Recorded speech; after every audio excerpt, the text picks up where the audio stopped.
শীতকালে চুলের আর্দ্রতা ধরে রাখার জন্য কন্ডিশনারের প্রয়োজন পড়ে।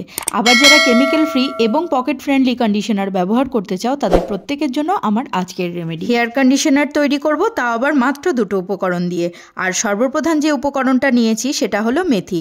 ভিটামিনস, মিনারেলস এবং প্রোটিনে পরিপূর্ণ এই মেথি দানা যা চুলের হেয়ার গ্রোথে হেল্প করে, খুশকি দূরে সরিয়ে রাখে, রুক্ষতা দূর করে এবং শাইনও প্রোভাইড করে।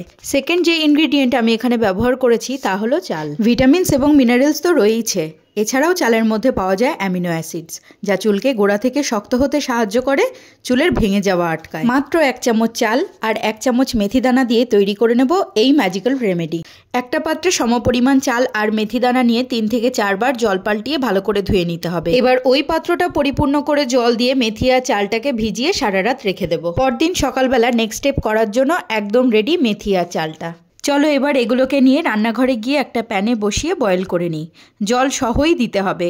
আরও এর মধ্যে 1 গ্লাস জল অ্যাড করে নেব, কারণ এগুলো আমি ভালো করে কুক করে সফট করে নেব। যখন দেখা যাবে খুব ভালো করে দুটো উপকরণই সেদ্ধ হয়ে গেছে, তখন ইন্ডাকশনটা বন্ধ করে ঠান্ডা করে নিয়েছি।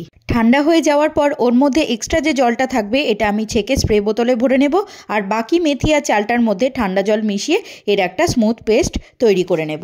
দেখো বন্ধুরা, কত ইজিলি আমি হোমমেড হেয়ার কন্ডিশনার তৈরি করে নিলাম, তাও আবার মাত্র দুটো উপকরণ ব্যবহার করে। কি বন্ধুরা, বাড়িতেই খুব সহজে তৈরি করে নিলাম তো এই হেয়ার কন্ডিশনার। অ্যাপ্লিকেশন করার আগে একটা কথা বলে রাখি, স্ক্যাল্প যেন খুব ময়লা বা অয়েলি না থাকে। চুলটা খুব ভালো করে আঁচড়িয়ে নিয়ে পার্টিশন করে করে স্প্রে বোতলের মধ্যে মেথি আর চালের যে মাঠটা তৈরি করে রেখেছিলাম সেটা সারা স্ক্যাল্পে মেখে নেব। স্ক্যাল্পটা পুরোপুরি ভিজিয়ে নেওয়ার পর চাল আর মেথি দিয়ে তৈরি এই প্যাকটা চুলের লেন্থ বরাবর অ্যাপ্লাই করো। স্ক্যাল্পে আর অ্যাপ্লাই করার দরকার নেই, শুধুমাত্র চুলের লেন্থেই অ্যাপ্লাই করো।